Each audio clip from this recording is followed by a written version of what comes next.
Je m'appelle Léo et ça fait 4 ans que j'ai commencé à installer un jardin en permaculture à Brandart dans le sud de la Seine-et-Marne. J'ai toujours voulu faire du maraîchage et je cherchais d'autres sources d'inspiration. Et là, le jardin commence à être bien installé et on va faire une petite visite ensemble. Il y a une petite zone qui est redevenue un peu sauvage contre la route. Comme ça, une petite mare cachée dans les broussailles. Ça fait un petit tampon entre la route et le jardin. Les gens ils peuvent s'imaginer un peu des trucs, mais derrière, vous voyez, il y a tous les légumes qui sont cultivés sur une petite parcelle qui fait 7000 m². Et pour l'instant, il y a peut-être les 1500, 2000 qui sont vraiment effectivement cultivés. Le reste est soit en devenir, soit c'est des jeunes arbres qui sont en train de pousser. Et c'est inspiré des principes de permaculture. Il va y avoir, pour l'instant, on va dire qu'il y a les 20% des plantes annuelles, des zones de plantation de plantes annuelles qui sont en route. Et on va dire que les 80 autres pourcents seront des plantes pérennes, que ce soit des plantes herbacées comme les fraises ici, ou des asperges, vous voyez, c'est pérenne, des framboises, des arbres fruitiers. Et on va essayer d'entremêler tout ça pour créer tout un écosystème cultivé. Ici, ça va être composé un petit peu de bandes avec des haies multi-étagées, là, avec plein d'étages. Vous voyez, au pied, il y a des fraises. Après, si on voit là, il y a des framboises qui grimpent. Là, on a des casseilles. Encore des fraises, des fleurs, il y a des boutures, il y a des asperges, un peu de consoude. Là, il y a des futurs pommiers qui vont être conduits en espalier sur les petits câbles. Il y aura d'autres arches pour remettre, vous voyez, toutes les mûres, les framboises, tout ce qui va grimper. Et comme ça, sur une petite parcelle de 1 m², je peux avoir plein de choses sur plusieurs étages qui vont donner des fruits à des moments différents de la saison. Et là, on va avoir des fruits de juin à octobre, avec les fraises en juin, les framboises en juillet, les mûres en août, les futures pommes en septembre-octobre, pommes et poires. On pourra avoir d'autres choses aussi, il y a aussi des arbres aromatiques. Et ça va créer une continuité écologique tout autour du jardin. On va enfermer plein de petites parcelles avec des clairières, où là il y a plutôt des plantes annuelles, qui demandent beaucoup de travail, parce qu'il faut planter tous les ans. Mais une grande partie du travail a été annulée, parce qu'il n'y a plus de travail du sol. C'est le travail du sol qui prend beaucoup plus d'énergie, beaucoup plus de temps de travail.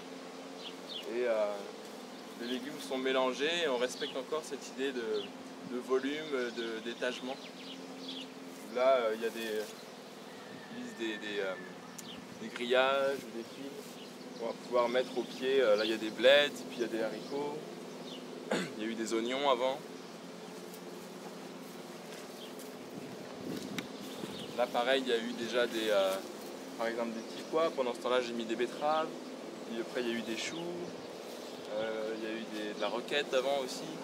Puis les petits pois sont partis, mais j'ai ressemé des haricots grimpants. Et on va comme ça tourner tout le temps. On laisse jamais une parcelle où il n'y a rien qui pousse. Il y a toujours quelque chose qui vient remplacer. Et on va se servir comme ça des étages pour optimiser l'espace au mètre carré. En plus, c'est assez joli. Encore une bande, vous voyez, de plantes pérennes avec du consoude, encore des casseilles, des fraises, un hachis. Ça pourrait être encore plus complexe.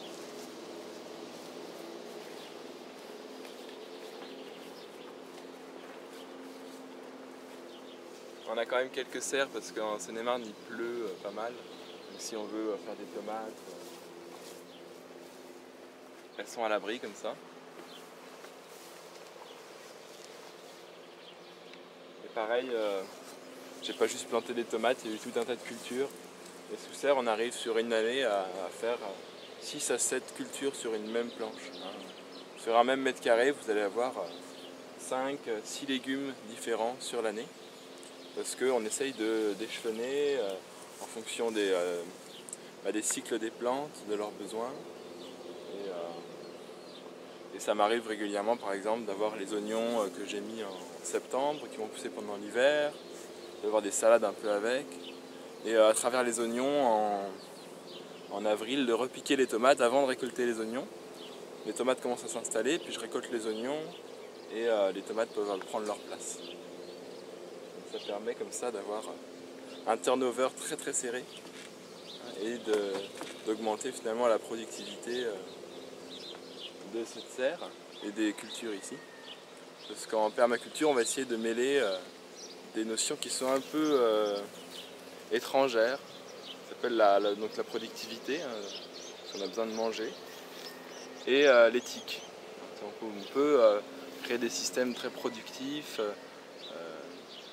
sans rentrer dans le productivisme, mais avec une éthique de protéger la terre, de partager les ressources.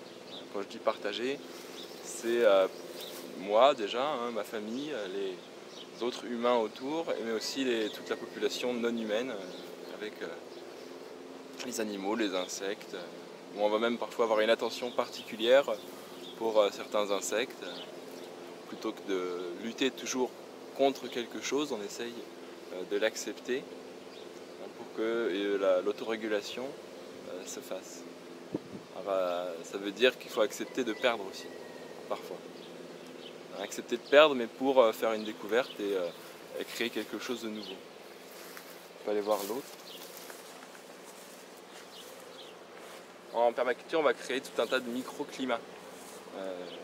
Voilà, la serre, par exemple, c'est un microclimat, c'est assez facile, mais ça peut être aussi... il y a un muret au sud, là-bas, les tomates elles sont encore plus belles que sous la serre. Entre les deux serres, par exemple, il y a un endroit là où il y a beaucoup d'eau qui ruisselle. Il y a aussi... c'est un peu protégé des vents. J'ai remarqué que certaines plantes poussent mieux dans un endroit comme ça. Et on va essayer de diversifier comme ça tous ces microclimats pour que le système soit beaucoup plus riche et dense et complexe.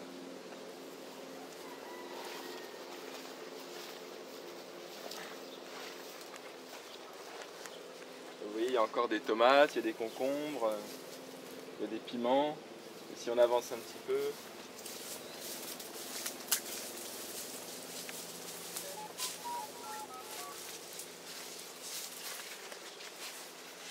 vous voyez mes petits concombres. Là, le sol n'a pas été travaillé depuis 4 ans. Je me contente de temps en temps rajouter un petit peu de fumier. Là, c'est les voisins qui ont tous des chevaux. Alors, il y a un échange qui se fait. Je leur donne un peu de légumes et puis ils me donnent leur fumier. Et puis il y a de la paille au-dessus. Il y a des voisins aussi. Et puis c'est tout.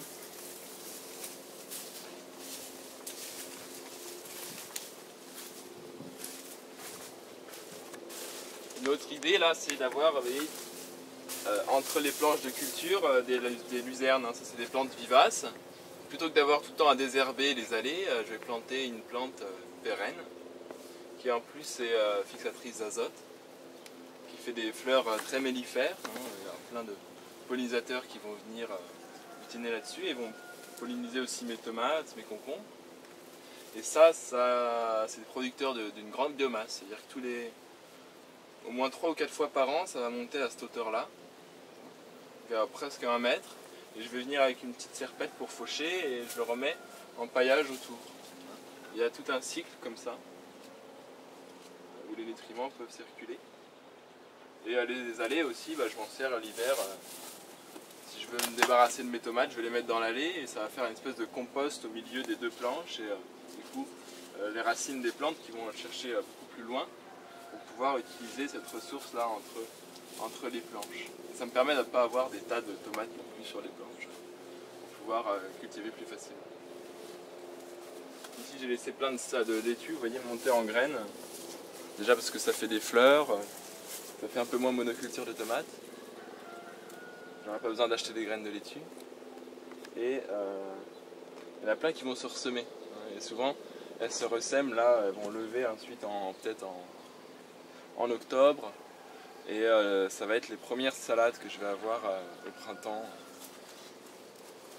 Elles vont donner parfois début mars. Même début mars, je vais avoir des belles laitues là-dedans. Alors, pour un maraîcher, ça peut être un petit peu, vous voyez, trop serré ou quoi, mais je peux aussi les prendre et les repiquer. Ça m'évite d'aller dans la serre à plants pour faire des plants, acheter du terreau en Hollande, voilà. Du coup là, j'ai une espèce de petite pépinière qui va se créer toute seule, où je peux soit laisser des salades en place, soit les prendre et les repiquer, puis on peut faire ça avec plein de choses. Ici là-haut, il y a aussi des vignes que j'ai installées, elles vont courir au-dessus des légumes. Donc on aura des raisins comme ça en automne. On essaie d'avoir des fruits un peu toute l'année.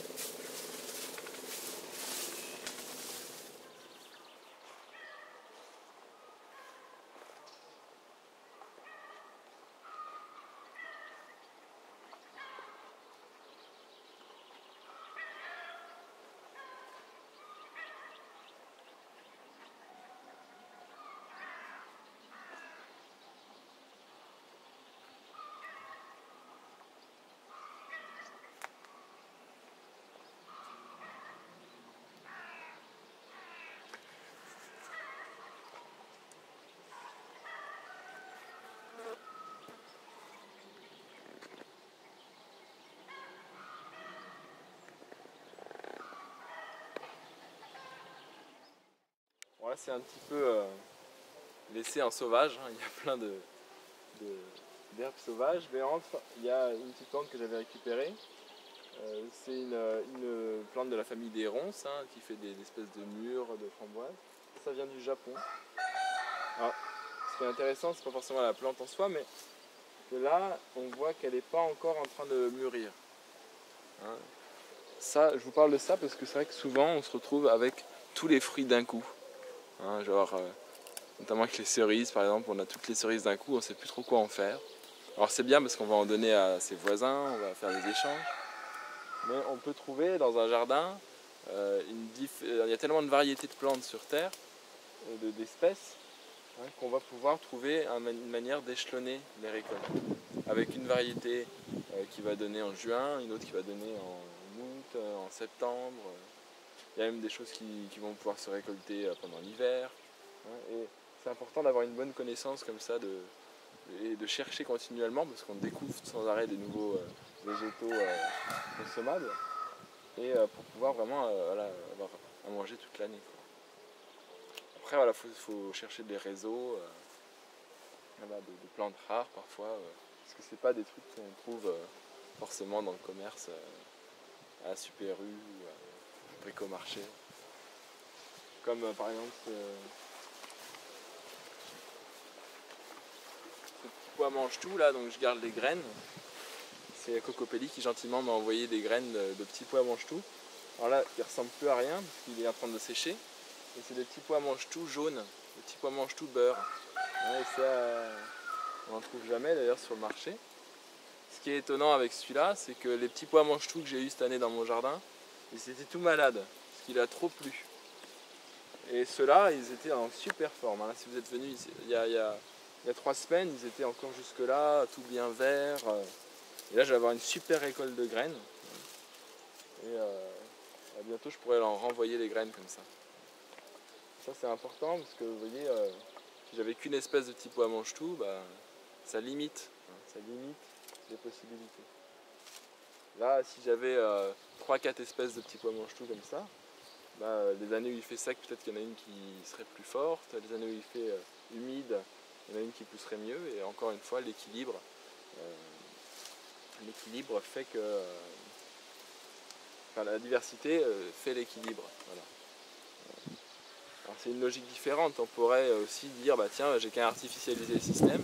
Je mets une serre, comme ça, je peux réguler l'eau avec des ombrières, comme ça, s'il fait trop de soleil. Et c'est encore à quoi bon toute cette énergie, hein, est-ce que finalement le rendu final, avec un petit peu de perte peut-être si on a deux plantes et une qui est un peu malade parce qu'il fait trop humide mais que l'année prochaine elle sera mieux, est-ce que le rendu final est plus économique que de construire des grosses infrastructures pour artificialiser? Et encore une fois, est-ce que c'est viable dans le temps de construire ces infrastructures pour artificialiser plutôt que d'avoir des populations de plantes très variées pour avoir une espèce de climat plus stable, de stabilité. Derrière il y a des cardons là, ils sont hyper grands. C'est une plante, c'est des Lyonnais qui mangent ça, j'ai jamais trop compris comment ils mangeaient ça. Alors, plein de fils et tout. Alors. Désolé pour les Lyonnais qui regardent, je sais qu'il y a la confrérie du cardon et tout. Mais j'ai découvert qu'on pouvait manger les petits artichauts. Et bon, c'est plus petit qu'un artichaut, c'est plein de piquants. Il y a quand même moins à manger, mais alors c'est super bon. Et ce qui est intéressant, c'est que dès que je plante des artichauts ici, ils se font bouffer par les pucerons ou alors ils se font bouffer par les rats-aux-pieds par en dessous, hein, par les mulots. Et là, ceux-là, je les ai plantés et en fait, il n'y a rien qui les attaque, quoi. Ils poussent très très bien. Alors encore une fois, alors, ils donnent peut-être des fruits un petit peu plus petits, mais ils ne demandent aucun travail. Pas d'arrosage, rien du tout. Alors est-ce que je préfère manger 4 petits fruits plutôt qu'un gros? Ce sera peut-être, voilà. Ça ne veut pas dire qu'il faut arrêter de cultiver des artichauts, hein.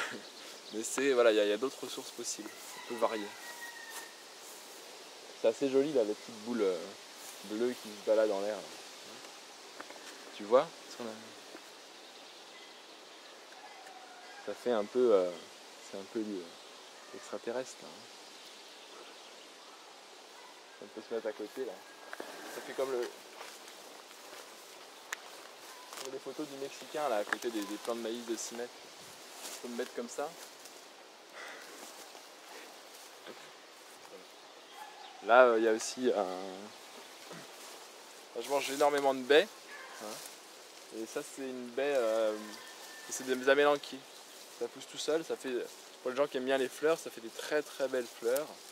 Et ça donne des fruits très tôt dans la saison. Hein, vous pouvez en avoir début juin, mi-juin. Tandis que les groseilles, cassis et tout, c'est plutôt en juillet quand même, pour qu'ils soient bien mûrs. Ça permet d'agrémenter voilà, ces petits déj de fruits avec un petit peu des baies sauvages. Il y a toujours une certaine satisfaction à manger des plantes sauvages. Là, un groseillier à macro. Pareil, c'est une autre variété. J'ai une variété qui est mûre déjà depuis 2 semaines. Et celle-là, elle commence à peine à mûrir. Et elle est un petit peu rouge comme ça.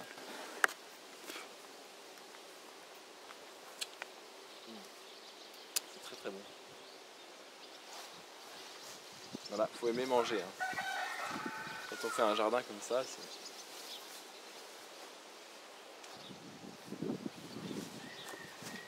on a des... Il n'y en a plus beaucoup, mais c'est des groseilles blanches, des groseilles roses. C'est assez commun. Hein. Il y a les plants de poireaux.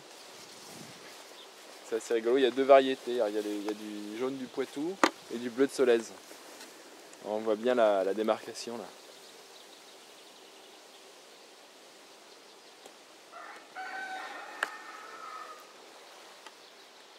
Il y a pas mal de, quand vous fonctionnez comme ça, il y a pas mal de choses qui se ressèment toutes seules.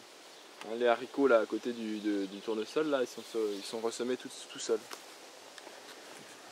Si vous êtes attentif, vous pouvez laisser faire certaines choses et il y a une partie de votre production qui va se faire tout seul. Vous pouvez laisser favoriser ça hein, en laissant par exemple des blettes monter à graines ou des laitues monter à graines. Et vous avez juste à entretenir un petit peu le terrain. Vous allez pouvoir planter vos légumes peut-être un petit peu plus espacés. Et parmi les herbes spontanées, vous allez avoir plein de légumes qui vont lever tout seuls. Ça fait encore une chose de moins à faire en fait. Voilà. Après ça peut déranger aussi, il faut savoir choisir.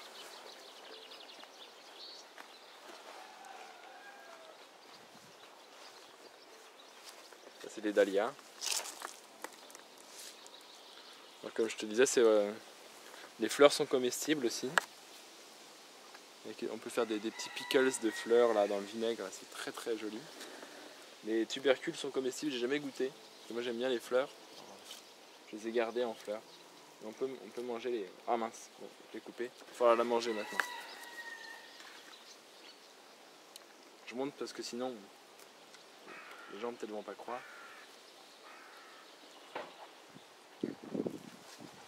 Voilà, la révolution par les fleurs. Écoutez. Bon, c'est fort, hein, c'est pas de la laitue. Hein. On t'en mange un peu moins. Vous pouvez éparpiller quelques pétales dans une salade comme ça.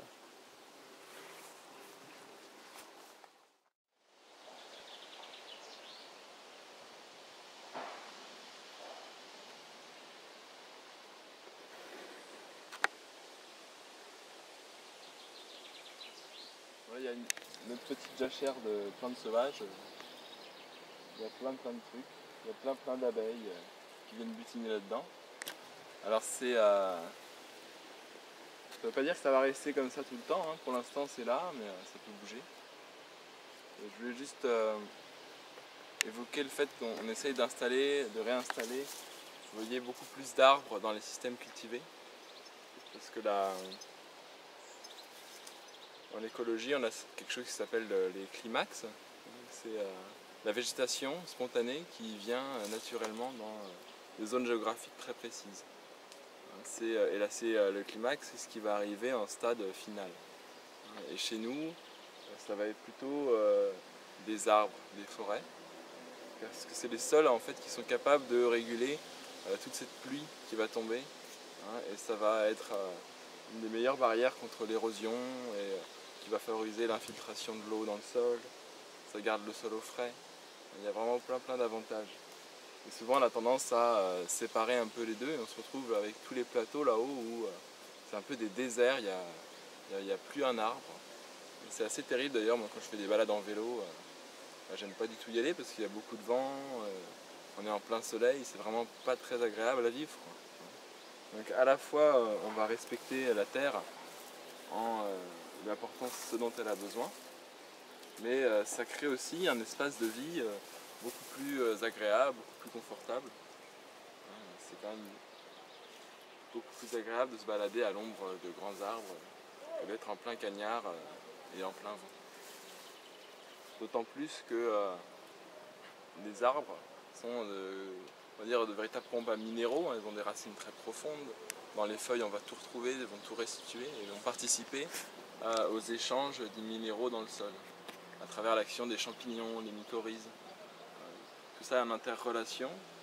On sait qu'un arbre qui va pomper une certaine quantité de minéraux, notamment les phosphores, dont on extrait une grande quantité dans des mines, dans les pays pauvres, ou en Australie. Et quand vous avez une petite bestiole par exemple qui meurt, vous avez tout un tas de champignons, de bactéries qui vont venir récupérer le phosphore sur les ossements, c'est un exemple, vont le redonner aux arbres en échange d'autres minéraux.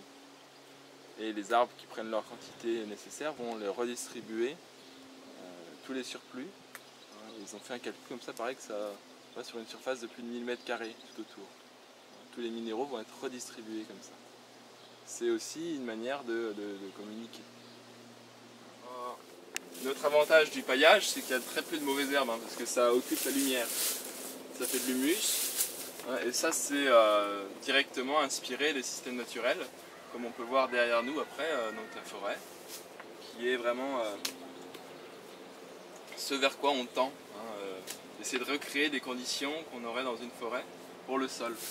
Parce que c'est la meilleure adaptation qu'il puisse y avoir par rapport à la météorologie du site, par rapport aux précipitations. Il y a quelques mauvaises herbes quand même, mais vous voyez, parfois on peut les manger. Ça c'est une amarante. Alors on la connaît bien cette plante parce que c'est une des premières plantes qui a résisté au Roundup. Quand on résiste contre quelque chose, il y a toujours des petits sauvages là, qui réussissent à dépasser la règle. Alors parfois, vous voyez, on va s'acharner à cultiver des légumes, des salades, mais parfois ces plantes-là, vous voyez, vont être beaucoup plus nutritives finalement que le légume qu'on essaye de faire pousser. Donc on peut aussi les manger, les plantes sauvages. Vous faites, en une action, finalement, vous faites plusieurs choses. Vous allez désherber en même temps que vous faites votre salade. Là, si on se retourne, on voit un peu le système avec donc la future haie qui est en train de pousser, avec un mélange de plantes sauvages, de plantes fruitières, de ronces, de mûres. Il y a aussi des bâches. Alors c'est un petit compromis avec la pétrochimie, mais ça permet de travailler très très peu. Parce que là, je vais avoir mes cultures d'hiver par exemple, je vais les récolter, et puis je peux laisser la planche s'enherber à volonté avec les herbes sauvages qui viennent en général pour restructurer le terrain, restructurer de manière mécanique, hein, mais aussi restructurer au niveau des minéraux, équilibrer.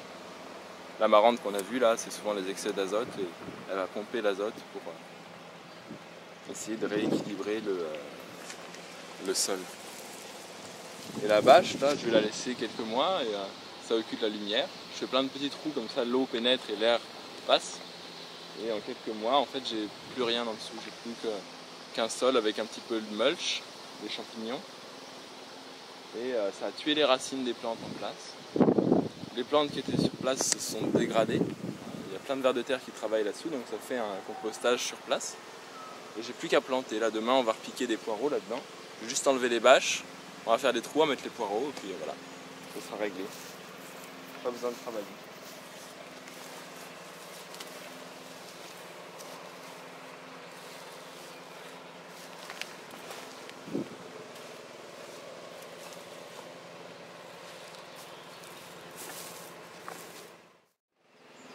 On a eu un printemps un peu difficile, alors c'était un peu dur de faire démarrer les plantes, notamment les courgettes, qui ont fini par reprendre. Et vous voyez, il y a aussi des maïs à côté. Hein. C'est-à-dire que les courgettes, ça prend énormément de place, mais ça occupe de l'espace sur les côtés. Et vous pouvez mettre du maïs qui va prendre l'espace plutôt en l'air. Et c'est une association qui se fait depuis des millénaires, et ça marche bien. Il pourrait y avoir d'autres choses. Et là, il y avait eu des salades, elles ont déjà été récoltées. Il y a eu quelques oignons qui ont déjà été récoltés. Vous avez eu laitue, oignons, courgettes, maïs. Et à l'automne, je vais ressemer peut-être de la mâche, des navets, des radis. Donc vous allez avoir laitue, oignons, courgettes, maïs, radis, mâche. C'est déjà 7 légumes sur une planche qui vont s'échelonner. Puis on recommencera pareil l'année d'après.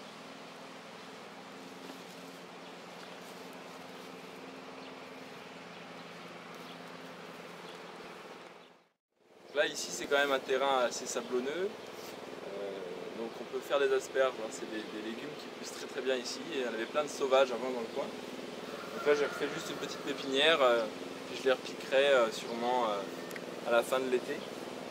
C'est des plantes qui vont s'installer, qui vont être pérennes. Et en attendant, vous voyez, il y en a là qui ont déjà 2-3 ans. Et elles ont déjà donné des toutes petites asperges, mais ça n'empêche pas pour avoir d'autres cultures en place. Alors là, c'est pas très dense, parce que ça n'a pas très bien poussé au printemps, mais il y avait du persil, du chou rave, et les limaces, elles adorent le persil. Donc ça a un peu foiré cette planche, mais on va la rattraper. Alors, on passe notre temps finalement à faire des échecs, mais ces échecs nous permettent d'apprendre et de continuer. Puis il y a plein de choses qui réussissent, donc ça remonte un peu le moral quand même. On mange des bons légumes, des bons fruits. Voilà les petites tomates. Elles viennent en premier parce que c'est des petites, hein, mais il y a aussi des grosses.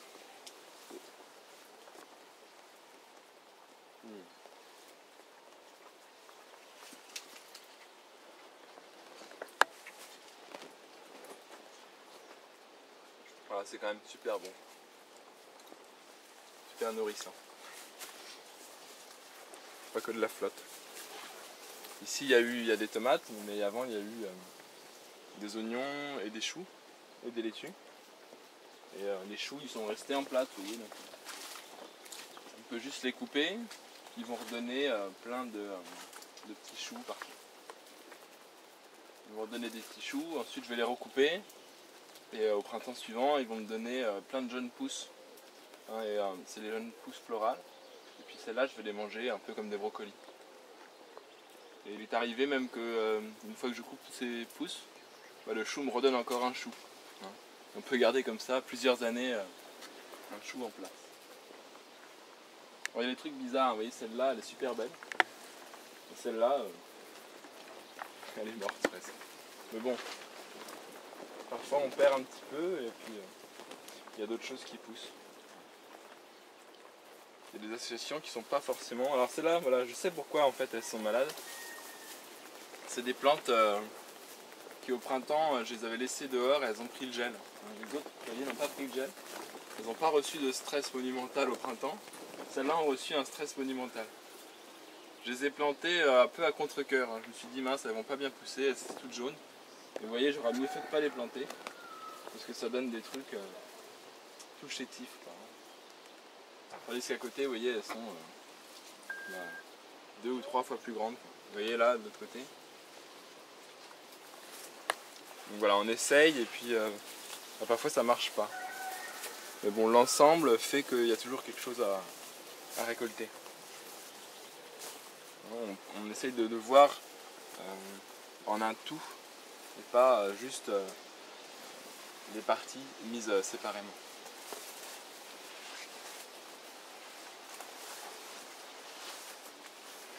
Bon, c'est un peu dur de se faufiler, hein, mais normalement, dans un jardin bio comme ça, on peut marcher pieds nus et c'est un petit peu dur de pénétrer. S'il y a trop d'espace, c'est pas normal. Enfin, ça c'est mon truc. Je vais quand même manger quelques fraises.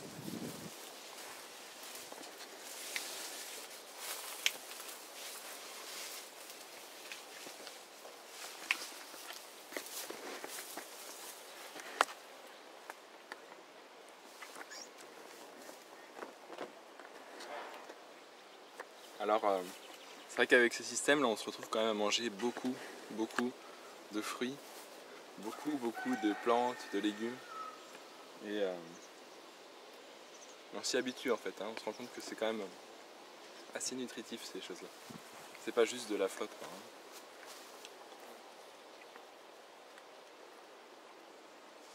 Il y a toujours plein de kénopodes. Chez moi il n'y en a pas beaucoup, mais sur cette planche il y en a. En fait, c'est de la même famille que l'épinard et c'est très bon à manger. Donc là on va essayer de se faire un jus avec du kénopode, avec l'extracteur de jus.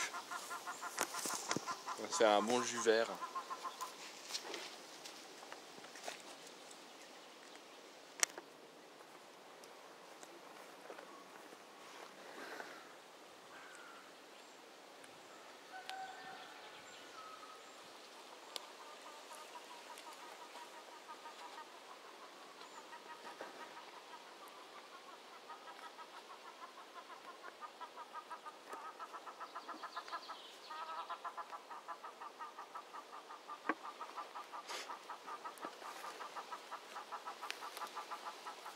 Et pour ce qui est du goût du kénopode, à quoi ça se rapproche le plus? Un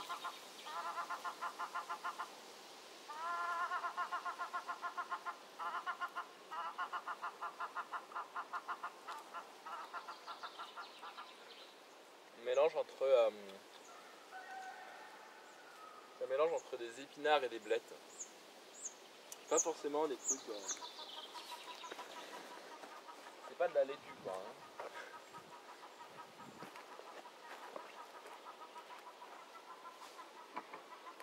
Mais encore une fois, voilà, là à côté j'ai ma laitue là, et cette plante là, c'est probable que d'un point de vue nutritionnel, ça soit quand même pas la même chose. Vous allez trouver des choses là-dedans qu'il n'y aura jamais dans une laitue. Inversement peut-être, hein. Là on retrouve bien l'idée. Semer, ensuite je repique mes choux. Et là il n'a pas beaucoup plu depuis que j'ai semé, et ça a bien levé. Et je compte pas arroser du tout, quoi.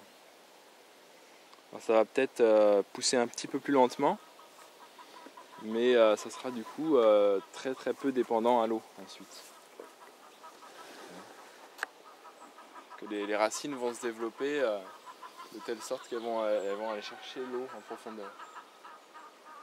Et comme le sol n'a pas du tout été travaillé, il y avait juste la bâche là, qui a fait une super structure de sol, hein, parce qu'on se retrouve avec un sol plein de turillons de vers de terre. Le sol n'est pas trop déstructuré par le travail du sol.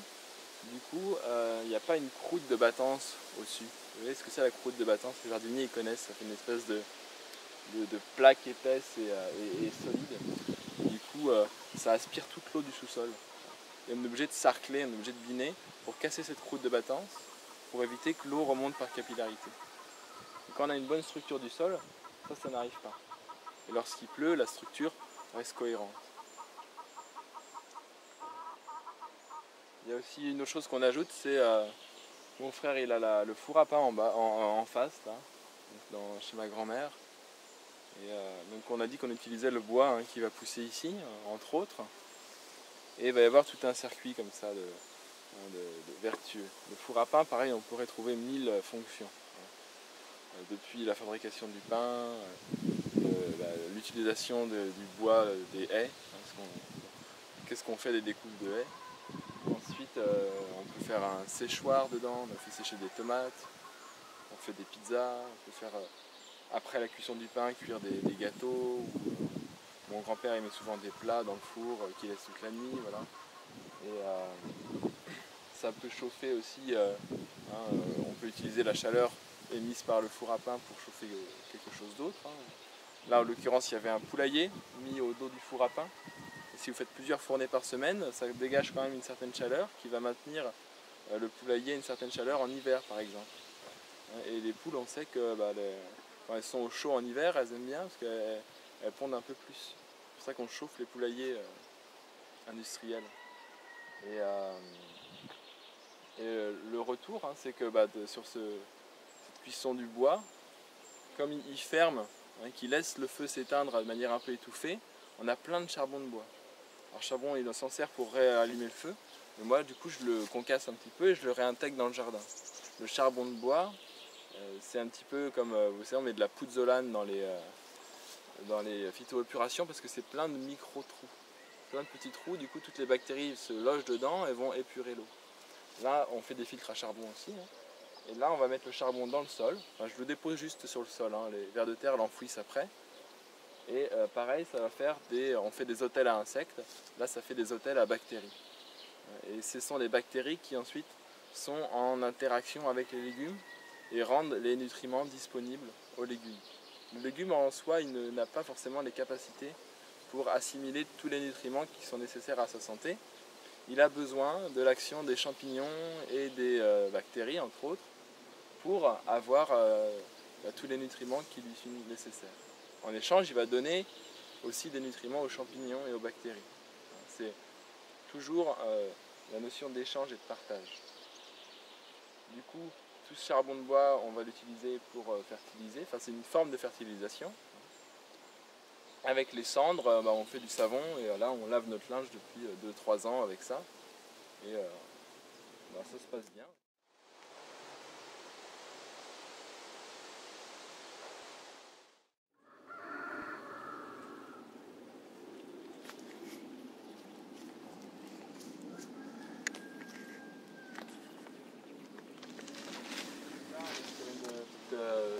Micro-parcelle où il y a eu tout un tas de légumes l'année dernière.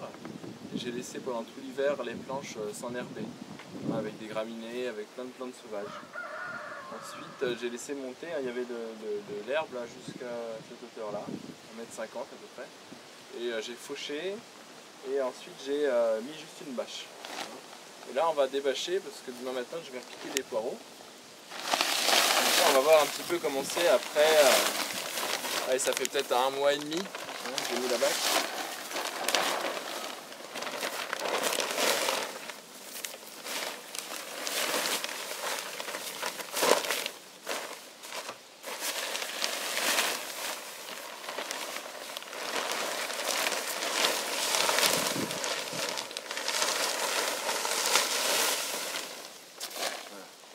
Ici on voit bien les restes, il y avait des petites planches permanentes. Il reste, vous voyez, tous les vieux choux, mais tout ça je vais le laisser en place. Ça c'était des mâches. Il reste des graminées un petit peu, mais les racines sont mortes. Et là on voit que la terre, regardez son humidité, elle a une belle structure. Si j'enfonce mon doigt, ça rentre assez facilement. Et les vers de terre ont travaillé pour nettoyer tout ça. Alors il reste un petit peu d'herbe en surface et ça fait un petit paillage naturel. Et puis là-dedans, je vais directement repiquer mes poireaux sans retravailler le sol ni rien. Si je veux que ce soit bien droit, je vais mettre un cordeau, mais à part ça, je ne ferai pas trop de travail. Alors, en général, il y a toujours quelques plantes qui résistent un petit peu, il suffit de repasser. Il y a un noyer qui a germé, alors je ne veux pas d'un noyer ici, alors j'enlève. On voit bien la structure de la racine du noyer, vous voyez, qui est pivotante, hein, qui va descendre très très profond, avec les ralicelles sur les côtés.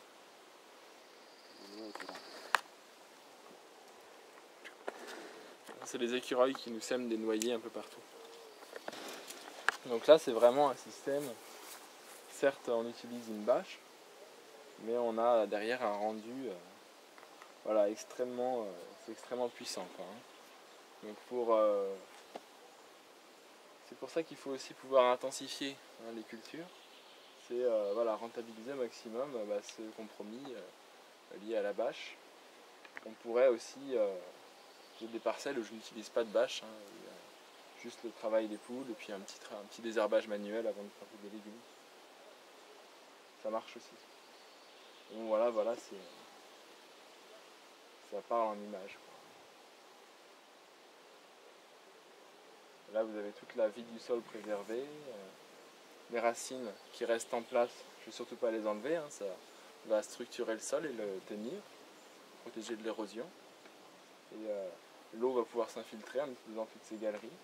Les racines des futures plantes vont pouvoir utiliser également ces restes-là, et ces restes-là vont être finalement digérés, hein, par toute la microfaune du sol et transformés en humus et en matière qui vont nourrir les plantes qu'on va planter là-dedans. Ça va faire un sol qui va bien retenir l'eau.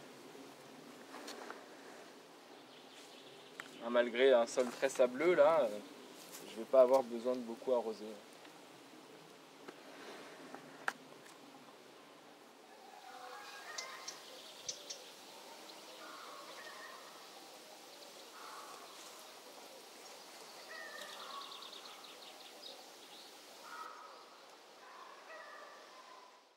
Voilà, encore une petite association.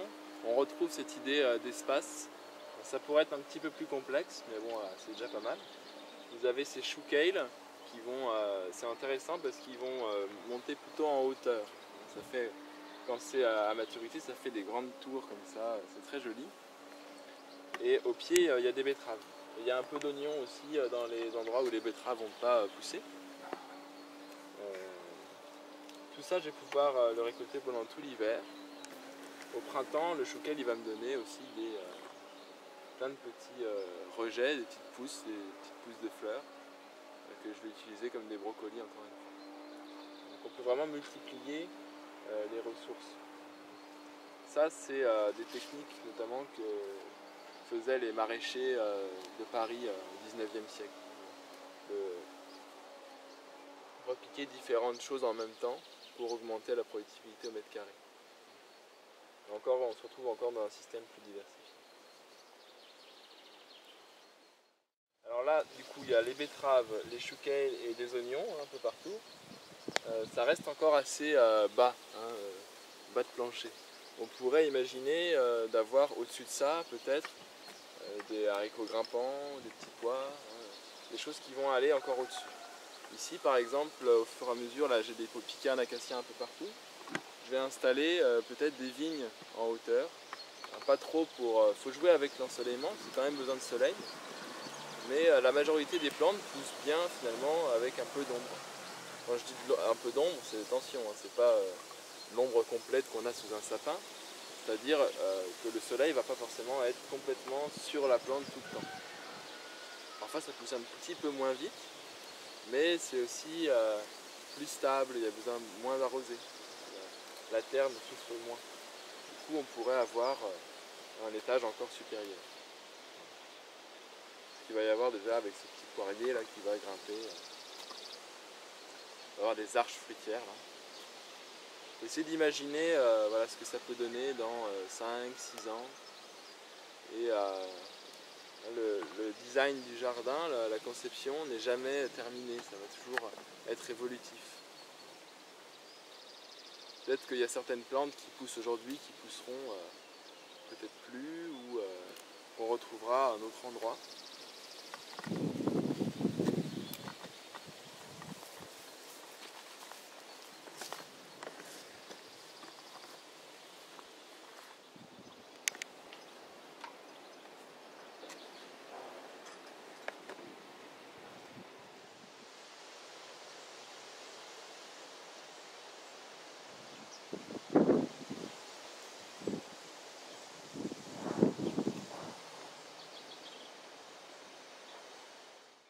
C'est la cabane où j'ai un peu tous mes outils, donc c'est surtout des outils manuels, hein, parce qu'il n'y a aucun travail du sol. Il n'y a même pas de motoculteur. Ah, donc c'est des investissements très très légers. Juste là du bois, un peu de tôle. C'est la tôle qui coûte le plus cher. Et ici par exemple j'ai des boutures. Dès que j'ai un petit espace, tous les ans, je pose un carton par terre, je plante les bouts de bois dedans, et puis vous voyez au bout de 2 ans là, j'ai des casseilles qui sont super belles. Je vais pouvoir les repiquer un peu partout. Et comme j'en fais toujours trop, je peux en donner aussi aux voisins, aux amis. Et on va essayer de créer comme ça de la surabondance. Pas pour générer du profit forcément, mais aussi pour partager et distribuer un petit peu aux gens autour. Ça, si je veux l'acheter au supermarché, j'en ai pour 15 €.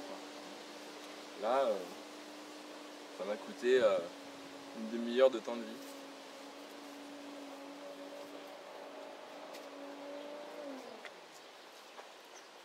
Donc ici, c'est quand même une pièce de travail où j'ai un peu de matériel d'irrigation, vous voyez, quelques grelinettes, mais je m'en sers plus beaucoup finalement. C'est encore un chantier, hein, il y a toujours des travaux, il y a toujours du réarrangement, on essaie toujours d'améliorer. Avec des cisailles, des fourches. Pas besoin de beaucoup d'outils.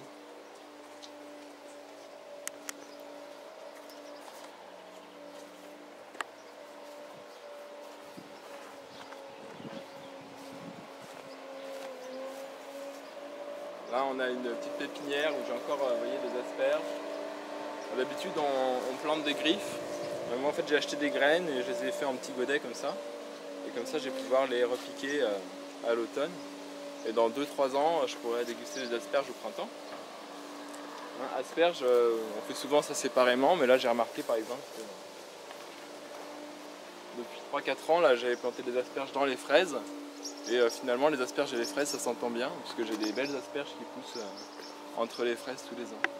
Ouais, c'était une voisine qui m'avait parlé de ça, elle avait un immense pied de thym, et il y avait des asperges tous les ans, et elle ramassait 6-8 asperges dans le pied de thym. Donc ça peut pousser comme ça en association. C'est pas forcément l'idée qu'il faut forcément associer. Hein. Moi je trouve que c'est sympa, déjà c'est drôle, mais ça va favoriser quoi? C'est-à-dire que vous allez avoir quelque chose de plus complexe. Au niveau du sol, le sol va beaucoup moins s'appauvrir parce qu'il y a plus d'interaction entre les racines des différentes plantes. Au niveau de la surface, vous allez avoir peut-être les asperges, elles ne vont pas couvrir le sol tout le temps, mais le thym en hiver il va couvrir le sol, donc il va protéger contre les pluies. Il va faire, c'est une plante médicinale, donc vous allez l'utiliser pour vous soigner, pour faire plein de choses comme ça. Et en plus, vous allez avoir, c'est dingue, hein, toujours des tondeuses à gazon partout. Ici je tombe jamais. Hein, là on a une petite pépinière, il y a des asperges encore une fois. D'habitude on replante des griffes, mais là j'ai juste semé et je vais les repiquer ensuite en pleine terre.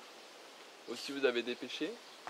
Le pêcher ça se comporte bien en noyau. Hein. Souvent on fait des boutures, on fait des greffes, mais ça reste du clonage.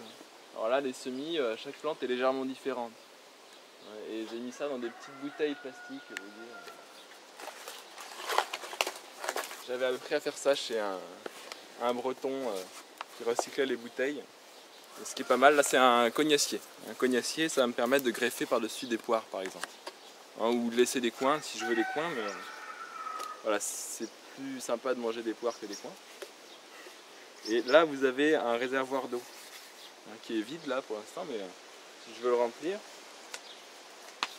J'ai juste à l'immerger un peu dans l'eau. Là il est plein et je vais avoir besoin d'arroser très peu ma plante. D'habitude les plantes en pot c'est un peu l'horreur, il faut les arroser tous les 2 jours en été, sinon ça crève. Et là il n'y a plus de problème. Enfin je vais les arroser peut-être une fois par semaine. C'est quand même beaucoup plus appréciable. Le fait que ça soit transparent, les racines ne vont pas s'entasser tout autour. Du coup je vais avoir un chevelu qui va être très beau. Et je ne vais pas du tout abîmer les racines au repiquage. Avec un système comme ça, vous pouvez repiquer des arbres même en été. Je l'ai vu avoir des petits arbres comme ça. J'ai vu, voilà, c'était Emmanuel Roland, replanter des pêchers comme ça en plein été, sans problème, parce qu'il n'abîme pas du tout les racines. Les racines ne sont pas amies. Là-dedans, vous pouvez faire pousser plein de trucs. Vous pouvez avoir un petit... Faites ça avec une bouteille de 5 litres, comme ici. Là.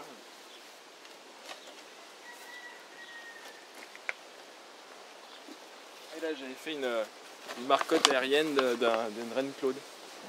Il y avait 2 branches, j'en ai laissé une dépasser. Je l'ai passée à travers le petit bidon, dans la terre. Et une fois que ça a pris racine, je l'ai coupé. Et là, je vais pouvoir à l'automne le repiquer. Ça permet de faire des petits trucs comme ça. Et là-dedans, vous pourriez aussi cultiver des fraises sur un balcon. Donc mes asperges, là, vous voyez, je les repique ensuite dans le champ. Et souvent, on voit des champs d'asperges comme ça, un peu seuls.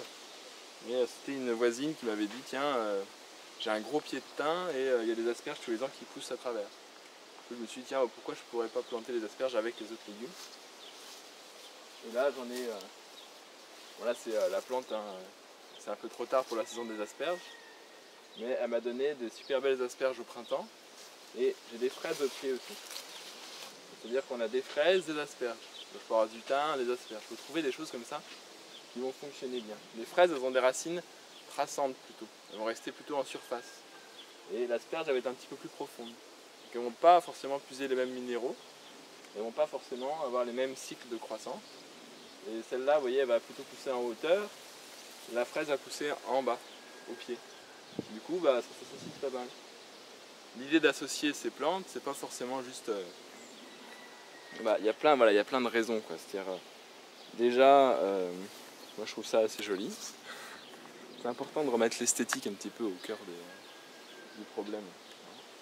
Et il va y avoir tout un tas d'interactions entre les racines. Alors ça peut être négatif aussi, mais ça vous le voyez tout de suite. La fraise ou les asperges ne seraient pas comme ça si ça ne s'entendait pas bien.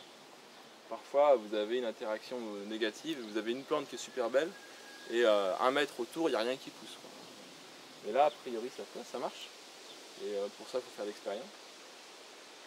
Donc ça va créer quelque chose de beaucoup plus complexe dans le sol.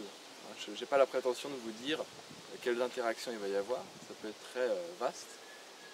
Et ce qui est intéressant là-dedans, c'est que sur un même espace, vous allez avoir plusieurs récoltes. Ça veut dire aussi que sur un même temps de travail, vous allez avoir beaucoup plus. Parce que les fraises, là, c'est bien gentil, mais il faut les désherber. Je leur ramène un petit peu de compost. On va les pailler. Ça demande quand même du temps de travail. Et si en plus j'ai des asperges en même temps que les fraises, vous augmentez finalement la productivité par rapport au temps de travail fourni. Et je pense que pour la terre, il y a plus d'interactions, c'est pas une monoculture. Si on sort de la monoculture, tout d'un coup, il y a beaucoup moins de soucis en général. Parce que peut-être que l'asperge va puiser certains minéraux, en restituer d'autres, et ça va s'équilibrer. Encore une fois, on sort de l'idée, par exemple, que les fraises, il faut les changer tous les 2 ans, sinon ça épuise le sol. Est-ce que ça va épuiser le sol si j'ai pas que des fraises? S'il y a des fraises, mais aussi de la sauge, des pommes, de la consoude. Moi j'ai des endroits en forêt où je vais ramasser des fraises des bois, elles sont là depuis 10-15 ans et tous les ans elles donnent bien. Parce que c'est pas une monoculture, il n'y a pas que des fraises. Il y a tas de plantes sauvages, il y a les arbres, il y a les arbustes, les ronces. Et tous les ans, je ramasse mes fraises. Là, il y a eu quand même des résistants, elles ne sont pas fait bouffer par les limaces. Les limaces, c'était vraiment un problème au début. Il y a eu tout le chamboulement. C'était une prairie et puis j'ai fait un jardin dedans. Et au bout de 2-3 ans, tous les ans, en fait, il y a de moins en moins de problèmes de limaces. Parce qu'il n'y a plus de travail du sol, il y a des bandes pérennes qui commencent à être bien installées. Et quand je me balade la nuit, il y a des vers luisants, il y a plein de bestioles qui vont participer à l'autorégulation dont on parlait tout à l'heure. Et là, vous avez une petite association, par exemple, il y a des choux, il y a des laitues et des betteraves. Et vous voyez là sur la ligne, il y en a très peu qui se sont fait avoir par les limaces pour l'instant. Là il y a un peu de terre à nu parce qu'il faut faire des compromis et au printemps, surtout quand il fait humide comme ce printemps-là, s'il y a trop de paille partout, ça garde l'humidité, le sol qui ne se réchauffe pas. Donc on va essayer de planter et puis à la limite pailler après. Voilà, c'est des compromis pour quand même avoir quelque chose qui pousse, hein. Certaines plantes n'aiment pas trop ça, il faut varier. L'année prochaine elle sera bien paillée donc ça restructurera. Parfois on dégrade aussi mais on reconstruit après. Là vous avez un truc intéressant, vous avez une ligne d'oignons avec des choux raves qui vont être sur l'étage supérieur, du persil.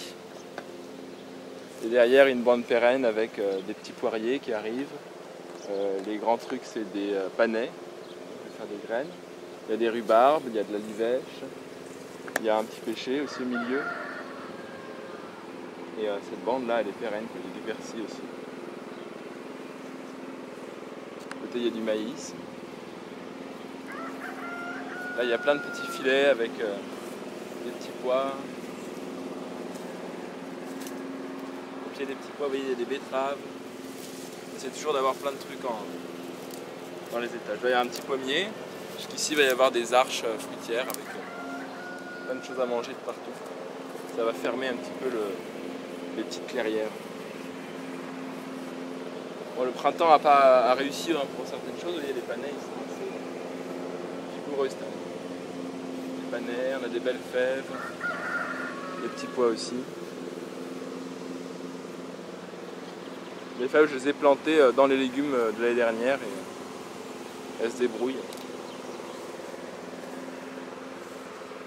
Là encore des haricots grimpants là, qui vont venir jusque là, c'est des haricots violets, des courgettes. Là il y a un petit muret en pierre, un peu comme un gabion là.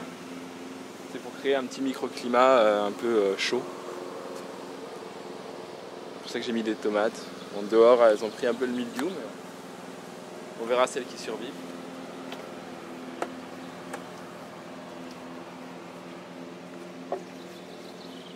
Là vous voyez, on voit bien, il y a un semis de carottes. Là vous voyez, je vais repiquer par exemple, je vais faire mon semis sur une planche à nu comme ça. Je vais semer, là il y a des laitues, des carottes. Et après, par-dessus ces laitues et ces carottes, je vais repiquer des choux raves par exemple. Là il y a eu des choux raves et des céleris branches en plus. Ce qui fait qu'ensuite, je vais avoir tout ça qui va lever et sur la même planche, j'ai de la laitue, des choux, des céleris, des carottes. Ouais, ça va diversifier. Là il y a des mauvaises herbes mais c'est du conopode donc on va le manger soit en salade, soit en jus. C'est plein de minéraux, c'est très très bon, ça pousse tout seul. Et là on voit bien, hein, tout ça, là, ça va devenir à peu près comme ça.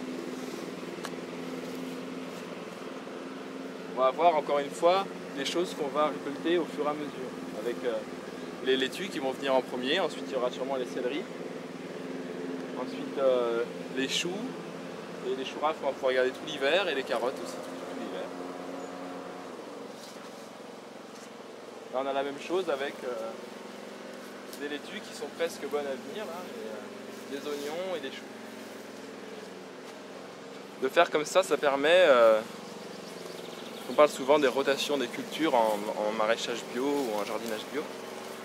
Ici c'est un peu plus compliqué parce que y a toujours 3-4 cultures en même temps. Donc imaginez la rotation. Donc, on essaye quand même de faire évoluer hein, les assemblages. Là toute cette partie là, je l'ai laissée en friche volontairement. Alors, on dit souvent semer des engrais verts, mais si vous laissez naturellement, ça va venir tout seul. Moi j'ai pas beaucoup d'argent pour acheter des graines d'engrais verts, alors voilà, je laisse les plantes spontanées. J'avais des problèmes ici parce qu'il y a un gars qui était venu avec un tracteur et ça avait tassé le sol. Du coup il y a plein de liserons des haies, c'est une espèce de plante qui grimpe, qui rampe, c'est assez infernal, ça a des gros rhizomes. Et ça vient quand la terre est déstructurée. C'est important de savoir pourquoi une plante vient, quel est son rôle, quel est son but finalement, à quoi elle sert. Et là, j'ai avoir une petite attention pour la terre en laissant les plantes naturelles venir, qui vont restructurer le sol. Et j'espère du coup avoir moins de liserons ensuite, vu que le sol a été bien reconstruit. Pourquoi c'est si immense? Un voisin m'avait livré. Et du coup, j'ai mis des courges dessus. Alors j'ai mis des bâches là parce que ça, je me suis pris un petit peu en retard et puis ça avait commencé à être enherbé. Du coup, j'ai préféré mettre des bâches voilà, pour pas avoir trop de boulot. Après, ces bâches-là, elles vont être réutilisées pour autre chose, sûrement pour créer des haies pérennes là-haut. Là. Voilà, je fais des compromis parce que c'est vrai que on n'est pas non plus tout seul. Je suis un peu tout seul à travailler. J'ai un peu d'aide de la famille, mais c'est pas non plus voilà, le camp d'été quoi. Et ça permet voilà, l'air de rien d'avoir quand même de la production sur des espaces qui seraient un petit peu trop enherbés pour faire des légumes fragiles comme ça. Quoi. Là il y a des courges et derrière il y a encore une bande avec des casseilles et des cassis. Ce qui est rigolo c'est que souvent les courges elles aiment bien grimper dans les arbres. Vous voyez. Et là vous avez un petit rond qui est en train de grimper dans le cassis. J'adore ça. Cassis ça sent super bon. Cassis c'est pas mal hein, parce que vous pouvez faire plein de choses entre les fruits et les feuilles qu'on consomme en tisane, les bourgeons aussi. Ils sont super bons. Et on la voit bien. En Asie, ils aiment bien manger le bout des jeunes pousses de courge aussi. Je sais pas si tu as mangé ça quand tu étais petit. Un peu partout. Ils vont ramper au sol. Mais si j'avais eu le temps de le faire, je voulais faire ça au début mais j'ai pas eu le temps. C'est de mettre des grillages, comme ça ils vont en l'air. Et puis du coup ça libère pas mal d'espace au sol. Vous pouvez planter pas mal de choses du coup. Hein, vous pouvez faire, comme on voit que la peau là, naturellement elle grimpe dans le petit arbuste. Vous pouvez les faire grimper sur des fils ou sur des grillages et continuer à cultiver des choses au sol. Vous amuser à conduire les courges même sur un toit ou j'ai vu en Chine une fois sur les toitures d'un village, il y avait tout sur les toitures, il y avait plein de courges qui poussaient en fait. Elles étaient poussées du sol, elles étaient montées sur les toitures, et il y en avait partout sur la toiture. Vous occupez comme ça un espace a priori qui sert à rien, qui n'est pas occupé. Ça libère de l'espace au sol. Alors, il va falloir faire attention où on marche. Il commence à y avoir des petits marrons là qui arrivent. Et c'est les premiers. Si ça pousse bien, il peut y avoir une dizaine de fruits par pied. Ça c'est des petits marrons, ça c'est des patidous. Vous voyez les petits patidous là? C'est sweet dumpling en anglais. C'est super bon, même la peau. Ces deux courges là, la peau se mange aussi, il n'y a même pas besoin de les éplucher. Vous les faites cuire direct comme ça. C'est super bon, super riche.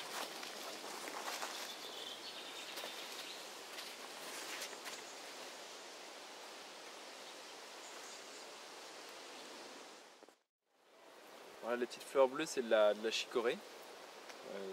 C'était une salade pour l'hiver. Ce qui est bien, c'est que c'est encore une plante pérenne.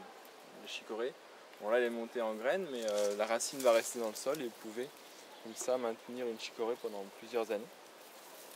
Et tout autour, c'est la partie dont je parlais tout à l'heure qui était en jachère, hein, pour essayer de restructurer le sol. Et quand on fait ça, quand on laisse faire, ça permet d'observer les schémas naturels du vivant. C'est-à-dire que là, vous allez avoir toute une population de plantes très variées, avec des plantes qui vont avoir des racines pivotantes, des grandes racines très profondes, qui vont permettre de restructurer le sol en profondeur. Des plantes comme vous voyez, les graminées, qui vont avoir plutôt des racines qui vont aller très profondes, mais qui vont s'étaler sur les côtés et englober une grande surface, qui vont donner une super structure. Sur ces plantes, vous avez des mélillos, là, je crois que c'est des mélillos ou des gesses, qui vont grimper dessus. et celles-là vont plutôt apporter de l'azote. Donc on peut comme ça déterminer certaines associations de plantes qui vont bien s'entendre en fonction de l'occupation de l'espace aérien, de l'occupation de l'espace souterrain et des besoins. Vous allez avoir une plante qui va puiser des minéraux beaucoup plus profonds, une autre qui va apporter certains minéraux et tout un tas d'échanges. Et ça, c'est des schémas naturels. Et ce qu'on fait souvent dans la permaculture, c'est qu'on va essayer de reproduire ces schémas naturels dans un système cultivé.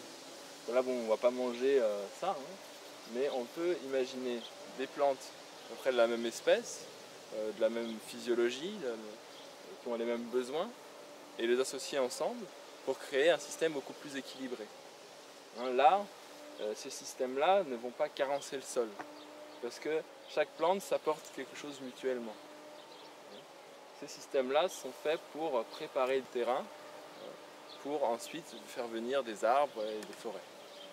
Donc, on a la règle de la succession végétale, où il va y avoir certaines plantes qui vont arriver en premier, et puis d'autres qui se préparent le terrain mutuellement. Ensuite, vous allez avoir des ronces, par exemple, et puis des arbres pionniers qui vont pousser très vite, qui vont vieillir très vite aussi, et qui vont donner place aux arbres. On a des chênes, ou des châtaigniers, des grands arbres qui vont rester beaucoup plus vieux, beaucoup plus longtemps. On peut jouer à ça avec une permaculture en favorisant ces systèmes-là de régénération. Ça ne veut pas dire qu'il faut être au stade ultime tout le temps. On peut modifier, déstructurer, réorganiser. L'action de l'homme, finalement, est très importante. Ce n'est pas forcément abandonner. Ce n'est pas de l'abandon, mais c'est travailler avec et ensemble. C'est très important. Vers quelque chose de plus naturel, de plus organique. Et dans le contraire, on a des systèmes qui vont aller vers plus d'artificialisation, plus de mécanisation, de robotisation du vivant. Et la place de l'homme finalement n'a plus grande importance. Et la place du vivant est complètement mise à l'écart. On se retrouve dans des systèmes dépendants, énergivores, et qui sont finalement pas adaptables à l'ensemble de la population, à l'ensemble des territoires. Ça va être encore des systèmes possibles dans certaines zones de sur-terre très riches, tandis qu'il y a des systèmes naturels qui vont pouvoir s'adapter sur tous les territoires, sans argent, sans besoin de ressources épuisables. C'est ça qui est important, trouver des systèmes moi ce qui m'intéresse, c'est de trouver des systèmes qui peuvent être utilisés par tout le monde. Il n'y a pas besoin d'appauvrir un endroit pour en enrichir un autre. Quand je dis appauvrir un endroit, ça va être notamment pour des ressources. Un des principes importants aussi, c'est d'avoir toute cette diversité. Toute cette diversité, ça va permettre on dit de ne pas mettre tous les œufs dans le même panier. Je vais avoir différents moyens de production, différentes plantes qui vont pousser toutes ensemble. Et il y a des années comme ce printemps où il a fait très très humide. Ça va être défavorable à certaines plantes, mais favorable à d'autres. L'année dernière, il a fait très très sec. Ça a été défavorable à certaines plantes, favorable à d'autres. Mais comme c'est un système avec plein de composantes très différentes, finalement le tout s'équilibre et il y a toujours quelque chose qui ressort. Et ça, c'est des valeurs qui sont applicables à l'ensemble finalement de nos activités. C'est pas juste pour le jardinage. Moi, mes revenus par exemple ne sont pas uniquement générés par le jardin. J'ai un autre métier, même plusieurs autres métiers qui vont me permettre d'avoir une multiplication des ressources monétaires par exemple, qui vont diversifier aussi mes rapports aux autres, mes rapports au vivant. Ça me permet de ne pas m'épuiser non plus dans une tâche précise toute ma vie, de pouvoir diversifier et du coup je suis plus motivé quand je reviens dans le jardin.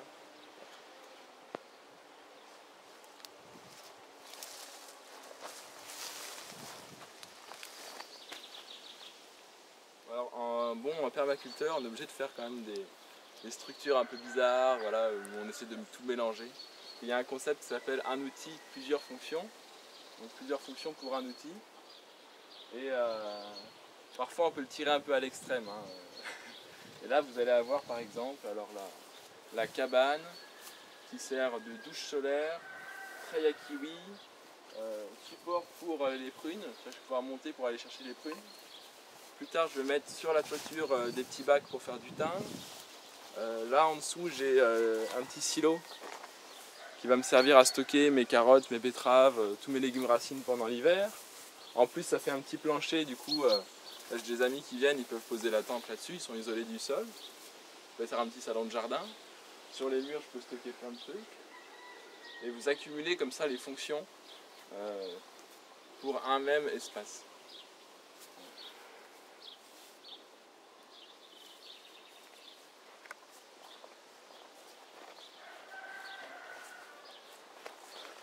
Voilà, là c'est là. Il y a aussi le système ingénieux avec une grosse cuve en l'air et puis l'eau qui va passer sous le toit pour chauffer l'eau l'été. On aura de l'eau bouillante pour prendre des douches. Alors ici on voit un truc intéressant, c'est que là à côté ils les ont laissés en friche. Et il y a des vignes sauvages, enfin qui sont redevenues sauvages. Et on voit que le raisin là il monte tout en haut des arbres. Il y a des systèmes comme ça en Italie où ils cultivent le raisin dans des grands arbres. Alors c'est un peu dangereux, ils ont des échelles de 30 mètres et ils vont chercher le raisin comme ça. Et là vous voyez c'est plein de raisins. Alors je ne vais pas forcément aller le cueillir, mais les oiseaux qui d'habitude vont me piller mon raisin à moi là-bas, ils vont préférer aller là parce qu'ils sont bien mieux, ils sont dans les arbres, ils sont perchés. Et comme ça, vous créez de la surabondance aussi pour les non-humains. Ça gêne pas trop l'arbre a priori, il pousse bien. Et puis il y a du raisin là qui est à 15 mètres de haut. Et tous les ans, je peux vous dire qu'il est plein de raisins. Un petit raisin noir, quand il fait chaud, il est très bon. Et là, regardez, c'est assez exceptionnel. Hein, vous avez alors du raisin et vous êtes chargé de noisettes. Vous avez vu toutes ces noisettes là? Elles sont hyper grosses. C'est la première année, je pense qu'il a plu tellement au printemps que tous les ans on découvre des trucs comme ça. Alors, je vais récolter mon raisin, puis en plus je vais avoir des noisettes. Il n'y a pas longtemps il y avait un sureau aussi dans lequel il y avait le raisin. Donc, je pouvais avoir les fleurs de sureau pour la tisane, les fruits si je veux en garder pour mettre dans les jus par exemple, ou dans les confitures. Et en plus du raisin. Sachant que les feuilles de raisin sont comestibles aussi. Voilà, on a tout un tas de fonctions pour un même espace. Avec les ronces, les grandes berces. Alors, là on arrive, il y a un petit poulailler. Un poulailler qui est monté sur une remorque. Ça permet à l'occasion de déplacer les poules. Souvent les poules on les laisse dans un endroit, vous voyez chez les papis là, il y a toujours une espèce de sol hyper croûteux, dur, et les poules qui se baladent là-dedans. Ici elles ont tout un espace dans la forêt et la clôture, alors c'est très simple, c'est un peu lourd, hein, mais pour l'instant j'ai trouvé ça, c'était assez simple, de mettre des tuyaux en plastique avec une barre de fer à béton, un grillage, et comme ça quand j'ai envie je le déplace. Les poules la nuit elles rentrent toutes dans le poulailler, je les roule, je les mets dans une parcelle où j'ai fini ma culture de légumes, où j'ai pu étendre un peu de compost, et elles vont venir manger toutes les herbes qui restent en place, elles vont éparpiller le compost. En général elles mangent un peu les limaces par exemple, hein, mais entre autres, elles vont fertiliser, en plus elles vont me donner des œufs, si on a du courage on peut en manger une, et puis ça fait de la compagnie, voilà, c'est super sympa, quoi. Les gens ils adorent venir au jardin, ils vont voir les poules, il n'y en a pas une qui est pareille, elles sont rigolotes, elles jouent. Voilà, alors je leur donne juste un petit peu de grain qui pousse à côté, j'ai un gars qui travaille en non-labour, donc elles ont des bonnes choses à manger. Plus tard elles vont me servir par exemple, là j'avais fait un essai de framboises, ici c'est une clairière, alors les framboises, il faut savoir que ça pousse dans les clairières naturellement. Parce qu'il y a beaucoup de matière organique il y a toutes les floraisons des plantes sauvages autour, dans la forêt, qui vont permettre d'avoir une population d'insectes, notamment de pucerons, et il va y avoir toute une autorégulation. Parce qu'il y a un habitat qui a à manger toute l'année, du coup il y a toutes ces bêtes sauvages qui peuvent exister et qui vont pouvoir participer à votre plantation de framboises. Donc là j'ai mis des bâches et à l'automne je vais planter plein de framboisiers là-dedans. Donc il y a des framboisiers, je pourrais semer par exemple un trèfle, et puis de temps en temps je mettrai les poules, elles vont me ratiboiser ce qu'il y a au pied des framboisiers, mais elles ne mangent pas les framboises ni les framboisiers, et ça m'évite d'aller désherber mes framboisiers. Au passage elles vont me les fertiliser. Elles aiment bien se balader comme ça dans l'espèce de petite jungle, donc ça, voilà, ça va donner du plaisir à mes poules. Vous voyez, elles adorent se mettre sous les framboises, et en même temps elles grattent le sol, elles mangent les petits insectes, elles fertilisent, et elles désherbent. Donc là il faut revenir dans 2 ou 3 ans quand il y aura plein de framboises, on pourra se régaler.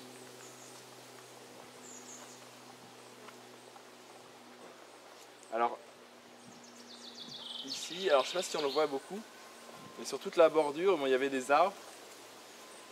Et j'ai refait un système que on faisait déjà depuis le Moyen-Âge, c'est-à-dire que j'ai fait des trognes.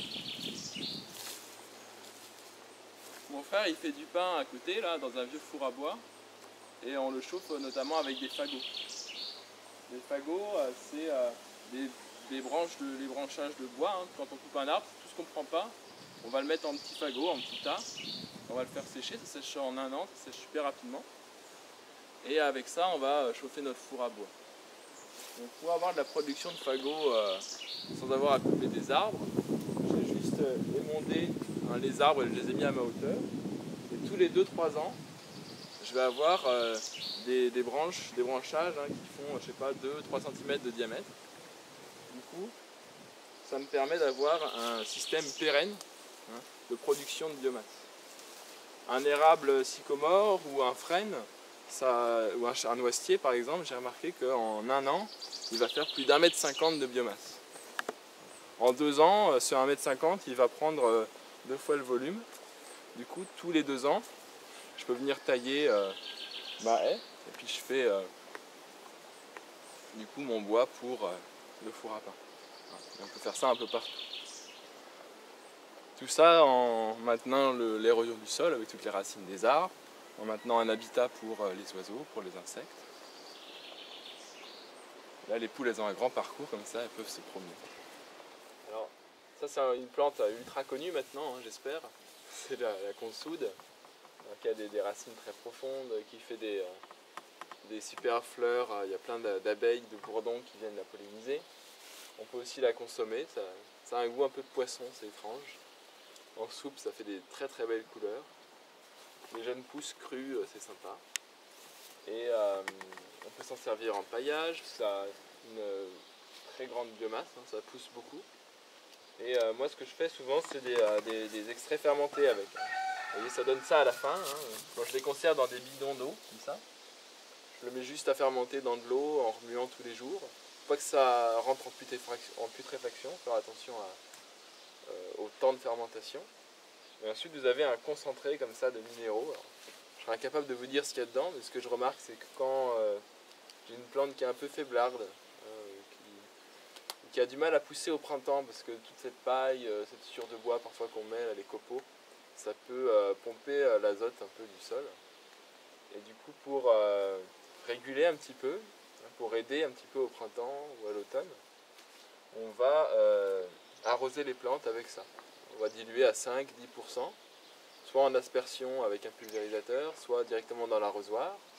Et ça va lui refaire un petit peu un complément alimentaire, comme on pourrait faire une petite cure de spiruline quand on est un peu fatigué. Ça c'est plein de minéraux. Alors, on peut faire ça avec la consoude, les orties pour les plus connus. Mais voilà, il y a même des gens qui font ça avec un peu toutes les plantes. Faut faire des essais après. Mais je sais que la consoude et les orties en général, voilà, je les arrose avec ça. Au bout de 2-3 jours, si on est attentif un petit peu à la plante, on voit qu'il se passe des choses. En général, elle est un peu plus verte, bien vigoureuse. Ça fait vraiment du bien. Puis voilà, c'est encore un truc, c'est très très simple. ça, vous voyez, dans l'idée, pour moi, c'est un peu une béquille. Hein. C'est pas une fin en soi, c'est-à-dire qu'on va pas... on n'est pas dans un système où on va remplacer finalement ce qu'on faisait en agriculture chimique en agriculture biologique. C'est-à-dire qu'on ne va pas continuer à mettre de l'engrais, continuer à traiter, à vouloir tuer les insectes, ou des choses comme ça. Ça, c'est pour aider la plante à trouver parfois ce qu'elle n'a pas encore réussi à trouver parce que le sol est un peu carencé, parce qu'il y a des déséquilibres. L'idéal, c'est comme pour la santé, hein, c'est de trouver finalement une solution pour que le sol soit équilibré et n'ait plus de carence. Et ça va se retrouver par la diversité, par l'intégration des arbres hein, et de tout un tas de plantes diversifiées. C'est voilà, c'est pas une fin en soi. Hein. Moi, si je peux éviter de faire ça, à la limite, ça me fait moins de boulot. C'est un petit coup de pouce.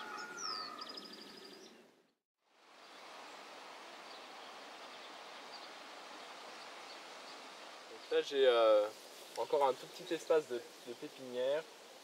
Et je m'en sers notamment pour faire des boutures. Là, j'ai des boutures de vigne, j'ai eu des boutures de Thaïberry, une espèce de framboise grimpante qui est super bonne. Et là, cette année, j'ai repiqué des céleris raves et des betteraves que j'ai pas du tout arrosé encore une fois et que je vais jamais arroser. Alors, ici, c'est intéressant parce que bon, c'est quand même à mi-ombre, il y a un noyer au-dessus. Là, ça reçoit le soleil, mais tout à l'heure, ça sera à l'ombre. Donc, c'est de faire se développer des plantes dans un endroit sans eau et un peu à l'ombre. Et je vais faire les graines là-dessus. Je vais choisir comme porte-graines. Pour que leurs enfants aient déjà un petit souvenir de cette condition de vie. C'est-à-dire que pas d'eau d'arrosage et pas beaucoup de soleil. Et garder un petit espace comme ça, voilà, pour faire ces graines. C'est bien de garder en porte-graines des légumes qui sont bien développés, qui sont beaux, dans les conditions les plus atroces possibles. Préférez un endroit un peu très sec, très pauvre pour faire vos porte-graines plutôt que l'endroit bien arrosé, bien enrichi au fumier, des choses comme ça.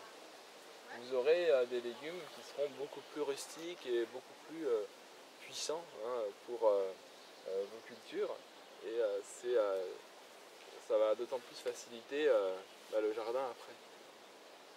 L'idée c'est quand même de moins travailler, de moins passer de temps pour fournir une calorie alimentaire, de fournir à manger. Là il y a des betteraves, des céleris, là on voit des carottes qui sont en fleurs là. On les voit.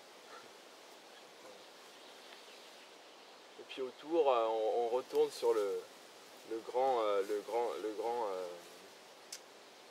leitmotiv qui est le travail. Est-ce qu'on a besoin de travailler autant hein, pour fournir la nourriture quand on voit toutes ces plantes sauvages autour de nous, où là il y a les ronces par exemple, hein, si on prend les jeunes pousses de ronces, il y a des orties derrière, là j'ai du plantain, et tout ça c'est des feuilles de plantain qu'on peut consommer aussi, et qui sont très riches en nutriments.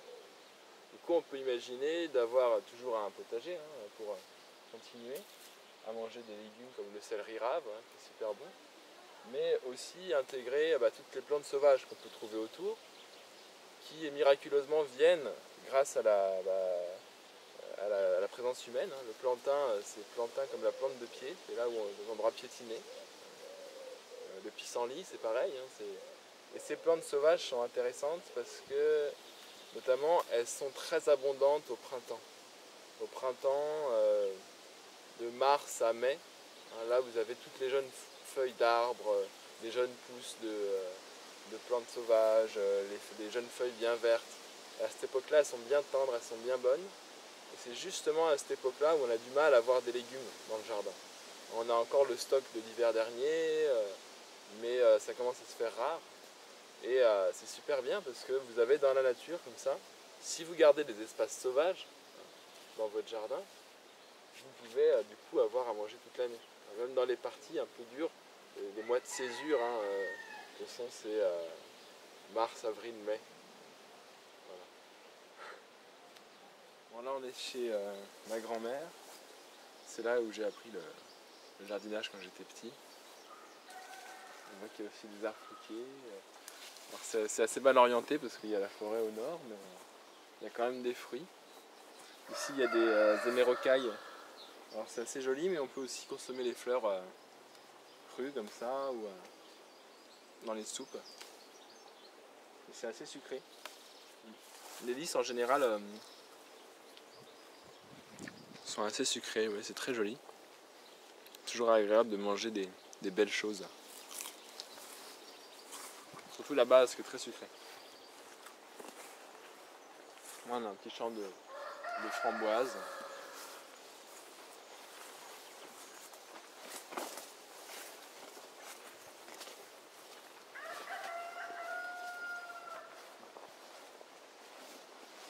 Ici une vigne qui court encore vous voyez, jusque très haut dans les arbres. Je sais pas si tu vois avec la lumière.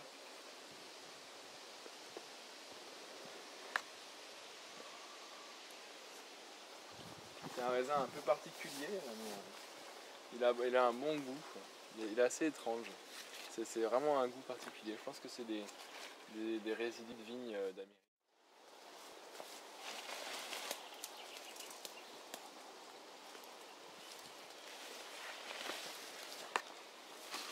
On a encore plein de framboises. On pourrait faire passer les poules dedans pour désherber un petit peu.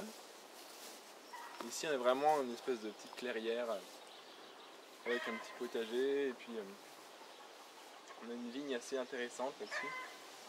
C'est une variété qui a un goût très particulier. Mais comme c'est du raisin américain, alors ça ne tombe jamais malade.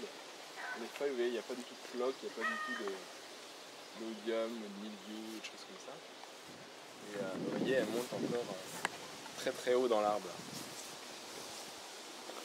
On voit tous les raisins. Si ça ne va pas nous nourrir, ça peut nourrir les oiseaux qui iront manger ça au lieu des autres fruits. On peut continuer. C'est mon grand-père qui fabrique des cabanes un peu surréalistes. Ça fait partie du décor maintenant. On pourrait imaginer, vous voyez là il y a ils ont mis des ronces, des murs en fait. Hein. Ils n'ont pas encore commencé à peine à donner des fruits. Mais ça va grimper là-dedans un petit peu comme la vigne. Ça va toute cette surface. Là on a un plaque minier.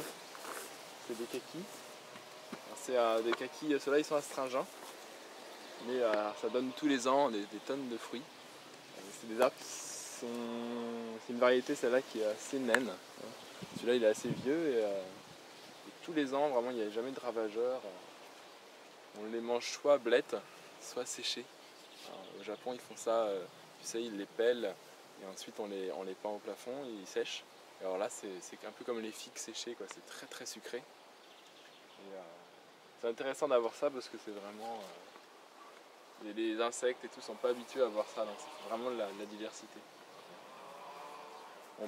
On a juste un petit exemple, là derrière ces gros bouts de bois. Il y a un cerisier ici et au pied, vous voyez, des framboisiers. Alors, on peut imaginer un verger où il n'y aurait pas les cerises, les framboises d'un côté, on peut tout mettre ensemble.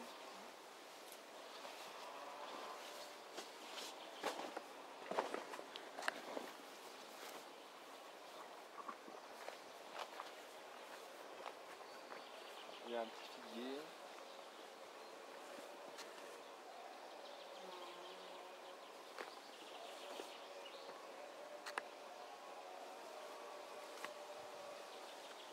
Là encore la haie, vous voyez, tous les 3 ans, 2-3 ans, on va la tailler au ras et puis elle va repousser. Donc il y a du frêne, il y a de l'érable champêtre.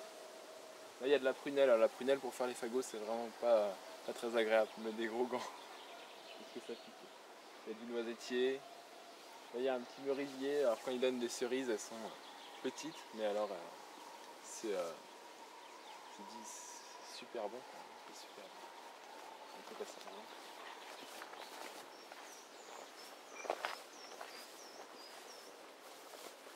On a quelques pommes.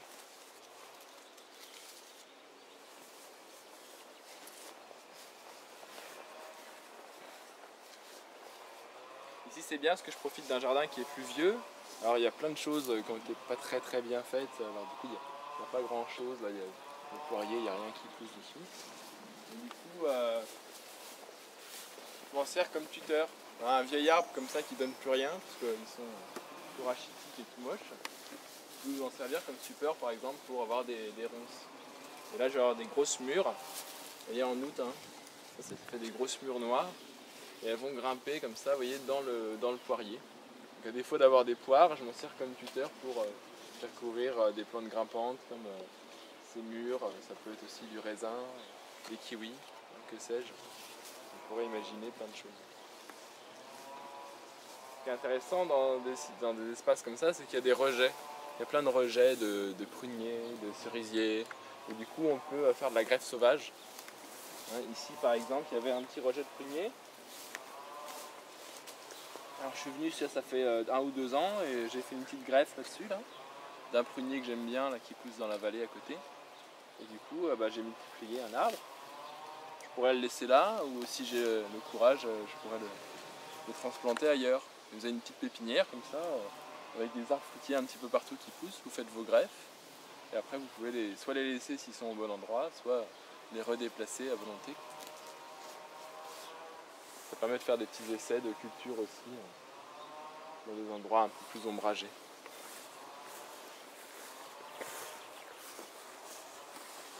Voilà encore un système de trogne. C'était un gros érable qui faisait vraiment beaucoup d'ombre, que j'ai coupé.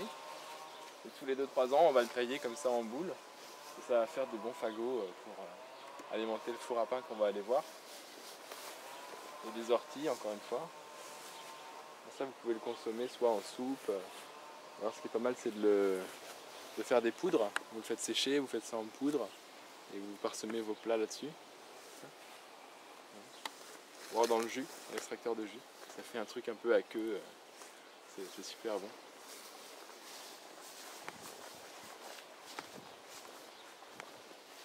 Pas le bidon. C'est le jardin de mes grands-parents, parfois il y a des trucs un peu bizarres.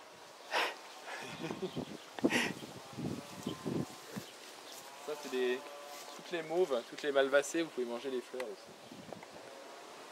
La rose première, j'en ai une aussi. Imaginez la salade de fleurs. Plein de menthe. Et il va y avoir une belle floraison de menthe. Imaginez le. Je vais faire sentir la caméra.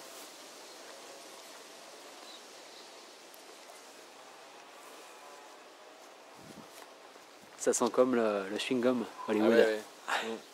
La menthe, je sais pas ce que c'est comme variété. Et, là il y a des très vieux cognaciers, ils ont une forme géniale. Tu vois les coins là. Ils sont parfumés, c'est extraordinaire. Et tous les ans ils nous donnent pas mal de coins quand même. Et tu vois la structure de l'arbre qui est assez.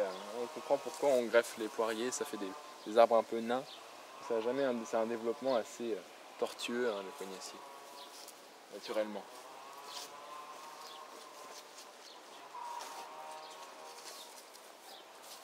Tiens, là on voit les fagots justement, une partie des fagots.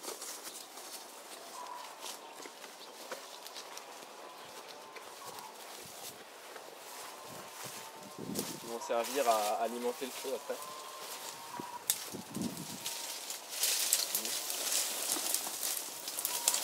On a un petit outil hein, pour les serrer, et ensuite on met une petite ficelle. Et ça c'est du pommier par exemple. Ça c'est un bon bois de chauffage le pommier. Et on va utiliser les tailles des arbres pour faire des fagots. On ne brûle plus comme ça dans la forêt pour nous. Ça va être brûlé mais il y a une utilité.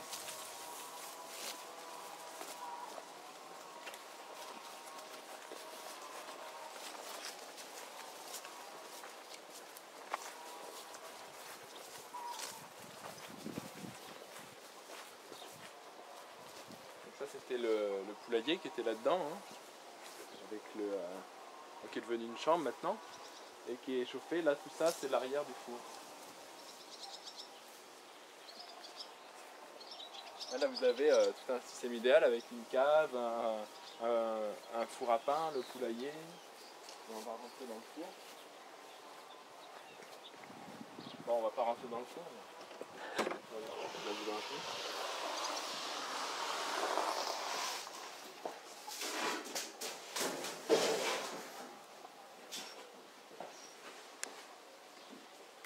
Voilà, tout le bois qui est utilisé va venir là-dedans. Et ça, il faudra voir avec le boulanger qui travaille ici. Et ça, c'est un four qui a dû être construit il y a plus de 300 ans. Hein. Il marche encore. Ça, c'est des choses qui durent longtemps. Et puis la pâte est plus ou moins travaillée dans un pétrin en bois. La pâte à pain, c'est un peu comme le sol, quoi. On peut revoir la notion de travail de travail. Est-ce qu'on laisse faire la fermentation ou est-ce qu'on travaille la pâte? Voilà, puis le cadre est assez sympa pour travailler.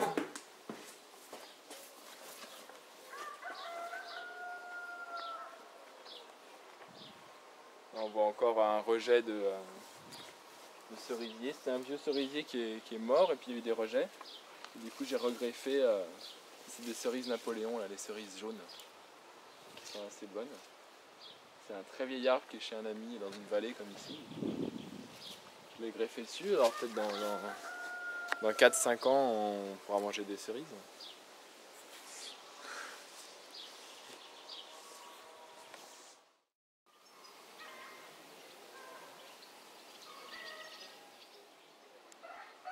Alors là c'est la nurserie, c'est là que je fais tous les plants en fait, qui vont aller ensuite dans le jardin.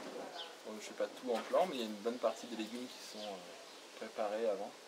Et c'était une cave semi-enterrée qu'on a transformée du coup en serre parce qu'elle tenait pas du tout son rôle de cave, ça servait à rien parce que c'était trop humide. Et du coup on a juste pété une partie et j'ai recouvert de polycarbonate alvéolé. C'est assez bien isolé parce que c'est semi-enterré et il y a une grosse masse d'eau à l'intérieur qui est récupérée avec les gouttières.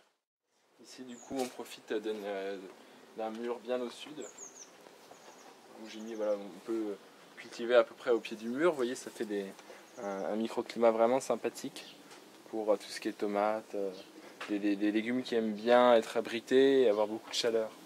Et la vigne par exemple, ici, pousse très très bien.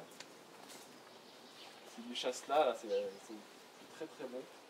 Et pendant, vous voyez, c'est juste un pied de vigne qui fait toute la longueur là, comme ça. Et là, pendant 2 semaines, on mange du raisin tous les jours, hein, avec juste un pied de vigne comme ça.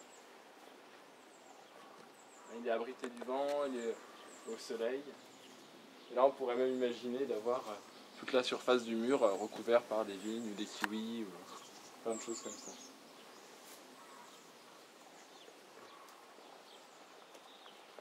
C'est extrêmement vigoureux, vous voyez, le pied mère est là. Il pousse directement au pied de la maison. Et vous avez des futures grappes de raisin un peu partout. Là. On va s'en régaler à l'automne.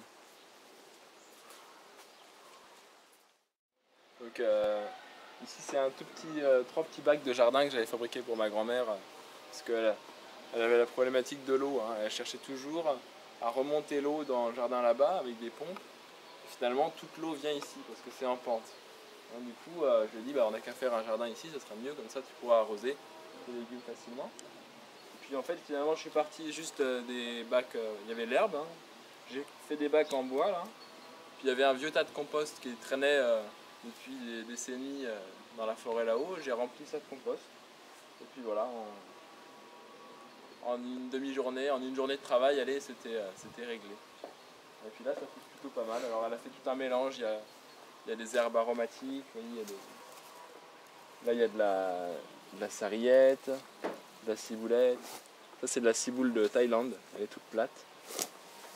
Là il y a quelques radis, de la salade.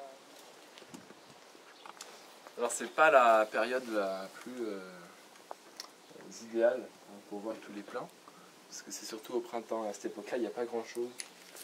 Ça va revenir à l'automne. Et j'utilise voilà, des plaques alvéolées comme ça, ou alors juste des godets. Ou là il y a encore les systèmes là, en bouteille de 5 litres, hein, avec une plante. Ça c'est des poires de terre. Alors, c'est un client qui m'a amené des plants.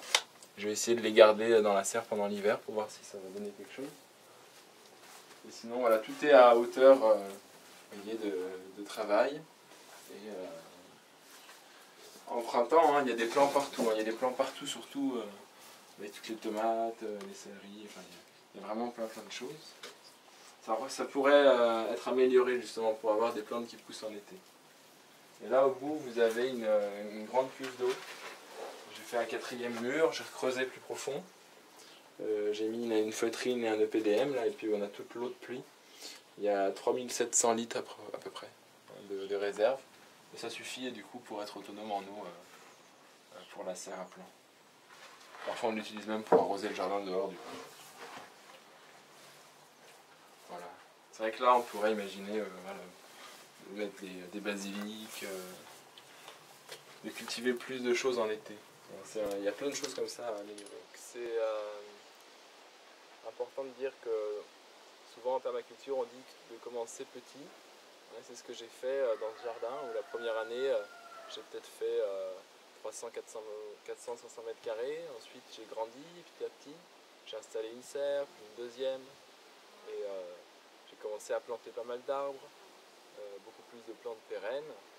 Et c'est vrai que ce qui arrive le plus rapidement, c'est toutes les plantes annuelles, donc les plantes maraîchères, hein, comme les blettes, les haricots, les laitues, les poireaux, hein, toutes ces plantes qu'on peut avoir au potager, qui ne sont pas forcément une définition de la permaculture.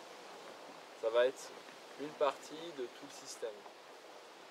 Système qui va mettre beaucoup plus de temps à s'installer, et on va respecter ce temps, cette succession de cultures, vers quelque chose de beaucoup plus arboré, avec beaucoup plus de plantes pérennes. C'est pour ça que la visite pour l'instant de ce site, on va voir beaucoup de plantes annuelles.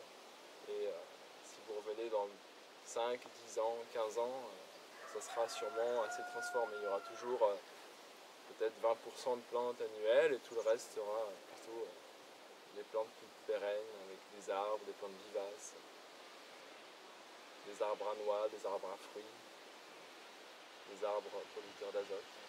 Beaucoup de variétés différentes.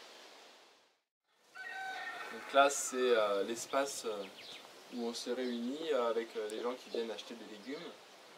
Et c'est un système assez simple, des gens qui viennent juste comme ça. Mais sinon les gens réservent sur internet. En fait j'ai un petit site sur lequel je mets en ligne les légumes disponibles. Et parfois il n'y a pas grand chose, mais les gens viennent quand même parce qu'ils viennent de pas loin autour. Et c'était une des volontés, c'est que les gens puissent venir sur le site, qu'il y ait vraiment un lien, qu'ils voient comment ça pousse, que je puisse rencontrer les gens aussi à travers ça. C'est vrai qu'au début je me disais tiens je vais être maraîcher et souvent c'est un métier où on est un peu isolé des gens, pas forcément en lien. Maintenant il y a les AMAP, alors il y a un lien qui se crée. Mais moi je voulais pas être dans une dépendance aussi avec les gens. Et là, ça permettait d'avoir un système plus libre, qui est possible parce que c'est une toute petite surface qui est à échelle vraiment humaine et du coup au niveau gestion, c'est possible. On n'a pas envie de blâmer les autres. C'est vraiment au cas par cas. Et ce qui est intéressant, c'est que du coup j'ai rencontré tous mes voisins qui sont venus voir, les voisins se sont rencontrés entre eux, il y a des gens qui viennent pour voir ce qui se passe. Il y a aussi des interactions humaines qui se passent ici. C'est pas juste un espace pour la biodiversité, et on fait partie de la biodiversité. Ça rend un peu cette activité plus conviviale, de créer de la convivialité à travers ces légumes, à travers les produits qu'on va générer ici, et du coup redonner du sens à ce qu'on mange. Et moi ça me donne du sens à ce que je fais. Ça me donne du sens. Pourquoi je vais faire pousser ces légumes et travailler si c'est pas pour avoir une interaction avec d'autres vivants. Donc voilà, il y a les légumes, il y a le pain que fabrique mon frère, On a réussi à avoir le miel d'un voisin qui est apiculteur. Bientôt on aura sûrement du fromage avec mon oncle qui va s'installer dans le coin. On essaie de recréer voilà, tout un petit espace dans ces campagnes qui sont un peu désertifiées. Tout se passe dans les pôles urbains maintenant, il y a des campagnes, c'est des dortoirs, vous voyez, il n'y a plus rien qui se passe. C'est assez désolant, parce que, voilà, on a envie de pouvoir faire vivre aussi ces espaces urbains. Sortir de ces déserts intellectuels.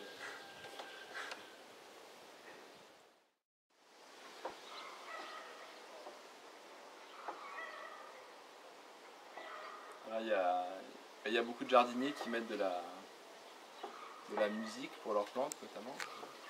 Et c'est vrai qu'en créant un écosystème comme ça, avec aussi des zones sauvages, avec la forêt qui est pas loin, l'intégration de plein d'arbres et plein de zones pérennes, vous avez tout un tas d'insectes et de mammifères, d'oiseaux qui arrivent sur votre site.